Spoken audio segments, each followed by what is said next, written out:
మీడియాలో ఒక వార్త హల్చల్ చేస్తున్నారు, అందరూ చూస్తున్నాం.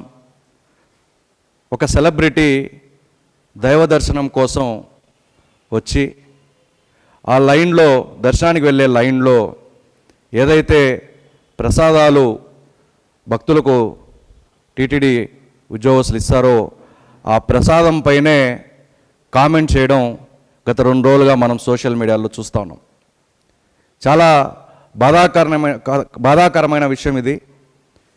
స్వామివారి అనుగ్రహంతో, స్వామివారి ఆశీస్సులతో ఎంతో ఎత్తుకు ఎదిగి, ఆర్థికంగా సామాజికంగా ఎదిగి కోట్లాది రూపాయలు సంపాదించి ఆ డబ్బు పిచ్చిలో, ఆ డబ్బు ఊబిలో పడిపోయి ఎవరైతే అనుగ్రహించారో, ఆశీస్సులు ఇచ్చారో ఆ స్వామినే మర్చిపోయి ఆయన పైనే, ఆయన ప్రసాదం పైనే వ్యంగ్యంగా వెటకారంగా మాట్లాడడం ఈ మధ్యకాలంలో కొంతమంది సెలబ్రిటీలకి పరిపాటైపోతూ ఉంది.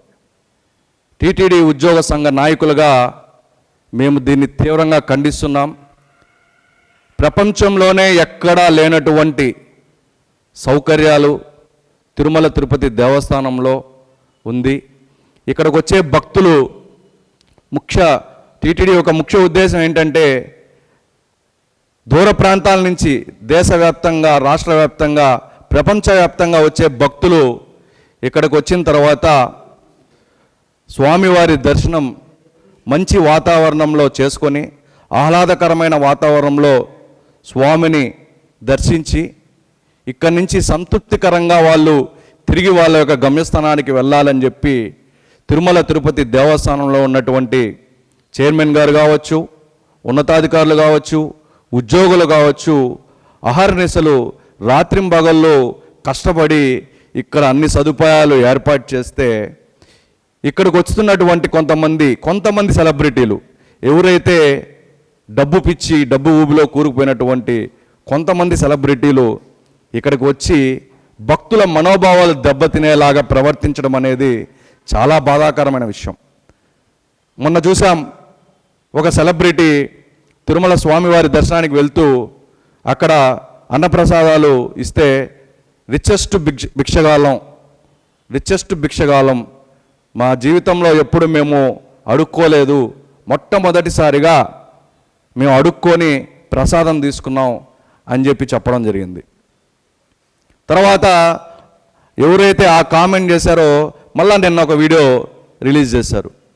నేను మాట్లాడడం తప్పు, నా ఫాలోవర్స్ ఉన్నారు, నా ఫ్యాన్స్ ఉన్నారు, వాళ్ళందరికీ తెలుసు నా గురించి, నాకు స్వామి అంటే ఎంత భక్తో, నాకు అన్నీ ఇచ్చింది స్వామే, నేను ఎందుకు అలా మాట్లాడతాను అంటూనే మళ్ళా ఆయన సమర్థించుకుంటూ అన్ని విషయాలు మా వాళ్ళకి తెలుసు అంటుంది.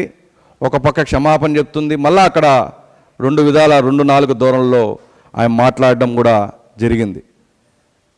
మేము తిరుమల తిరుపతి దేవస్థానం మేనేజ్మెంట్ని ఒకటే కోరుతున్నాం, టీటీడీ ఉద్యోగ సంఘ నాయకులుగా, ఎవరైతే ఈ విధంగా పిచ్చి పరాకాష్ఠకి చెంది డబ్బు ఊబిలో కూరుకుపోయి ఈ విధంగా తిరుమల స్వామివారి దర్శనం కోసం వచ్చి ఇటువంటి పిచ్చి చేష్టలు చేస్తూ, రీల్స్ తీస్తూ స్వామివారి భక్తుల మనోభావాలను దెబ్బతీస్తూ ఉంటారో వాళ్ళని శాశ్వతంగా స్వామివారి దర్శనం లేకుండా వాళ్ళ యొక్క ఆధార్ కార్డుతో వాళ్ళని బ్లాక్ చేయాలని చెప్పి తిరుమల తిరుపతి దేవస్థానం మేనేజ్మెంట్ని టీటీడీ ఉద్యోగ సంఘ నాయకులుగా మేము కోరుతున్నాం. అలాగే ఎవరైతే ఇటువంటి పిచ్చి చేష్టలు చేస్తారో మీరు కూడా ఖబర్దార్, జాగ్రత్తగా ఉండండి. స్వామివారి భక్తులతో చెలగాటం ఆడకండి.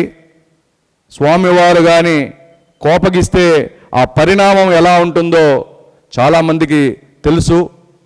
కాబట్టి ఇకనైనా ఇటువంటి పిచ్చి చేష్టలు మాని, ఇటువంటి రీల్స్ని మాని తిరుమల దర్శనానికి వచ్చినప్పుడు ప్రశాంతమైన వాతావరణంలో స్వామివారి దర్శనం చేసుకొని వెళ్ళాలని చెప్పి తిరుమల తిరుపతి దేవస్థానం ఉద్యోగ సంఘ నాయకులుగా వాళ్ళని కోరుతున్నాం. ఇక మీదట కానీ ఇటువంటి అల్లరి చిల్లరి చేష్టలు చేస్తే టీటీడీ ఉద్యోగులు కానీ, టీటీడీ ఉద్యోగ సంఘ నాయకులు కానీ మేము చూస్తూ ఉండం. జాగ్రత్తగా మీరు ఉండాలి. లక్షలాది మంది భక్తుల మనోభావాల్ని దెబ్బతీసే కార్యక్రమం చేపడితే మాత్రం మేము ఊరుకోమని చెప్పి ఈ మీడియా సమావేశం ద్వారా వాళ్ళని హెచ్చరిస్తున్నాం.